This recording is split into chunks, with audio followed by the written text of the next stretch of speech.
5 keys to habit. Number 1, we are nothing but bundles of habits, constantly being evoked by our environments. We are nothing but habits. Everything you do is a habit. Your life is dictated by your habits. If you're successful, it's because of your habits. If you're a failure, it's because of your habits. If you are loved, it's because of your habits. You might have 100 good habits, but one bad habit is enough to cancel out all the good ones. What you eat is habitual. How you sleep, habit. Waking up late, habit. Clean or dirty apartment, habit.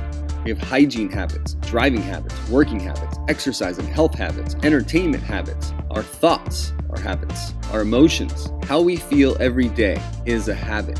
Number 2, we have good habits and bad habits, but nothing in between. There are only habits which benefit you in your life and habits which hinder you. There are no neutral habits. And get this, bad habits are far more powerful and can cancel out your good habits. Good habits surrounded by bad habits will not survive. It's like planting a flower seed in a garden full of weeds. You can watch it die. Or planting a weed in a flower garden, watch it take over. And part of the design is to make us forget automatically which habits we've already accumulated. So if you feel like there's something that is sabotaging your success in any area, it is a bad habit that you formed a long time ago, and it is the roadblock to the life you now desire.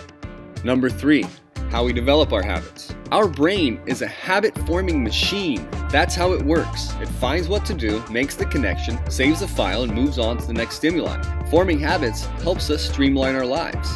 If we had to rethink how to open a door or drive a car or write a sentence, we would need 1,000 years to live in order to get anything done. This is how we grow and learn as humans, by creating and developing habits. The only problem is that we often pick them up from the environment around us. Our brain is a lot like a computer. We download and upload the programs which we want, but sometimes are influenced into downloading programs that are negative and can actually kill us. Computer viruses make the computer unusable.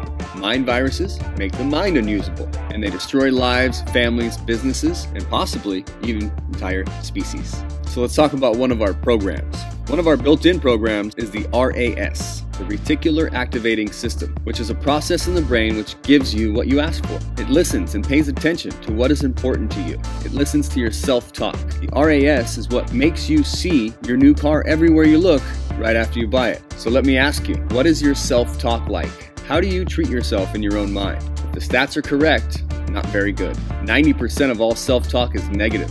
No wonder why the human species is in trouble. We don't believe in ourselves. Number 4, habits become our identity, which is why they die hard. You've all heard the saying, old habits die hard. We either think, do, say, or expose to something repeatedly and it gets programmed into our subconscious mind. Then it becomes a belief and a habit, which then dictates who we are in either a small or large way. One habit can take us in a certain direction where we will pick up complementary habits, and after a while, they will become who we are. Do you eat meat? If so, I want you to become a vegan. Do you enjoy television? Do you like watching sports or unwinding after work on your couch? If so, I want you to cancel your cable and give away your flat screen. When thinking of these transitions, it becomes much more than just the small actions of only eating veggies or giving away your TV. You feel like you would have to change who you are. And to do so is the scariest thing that exists for most people.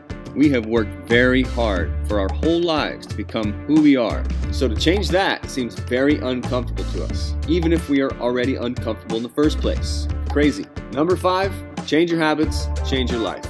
Plain and simple. If you want to change your life, you must change your habits. Best way to change your habits is find the root of the habit, which is a belief. Best way to change a belief, stop believing in it. You gotta find a new belief. You gotta find a vision of who you want to be. You gotta know who you want to change yourself into so you can throw away your TV, so you can stop eating meat if that's what you want to do. You have to have a target or a vision. You have to want that vision. That's the only way you can change your habits. You can only change your habits with more habits. You can only change negative habits with positive habits. So get to it.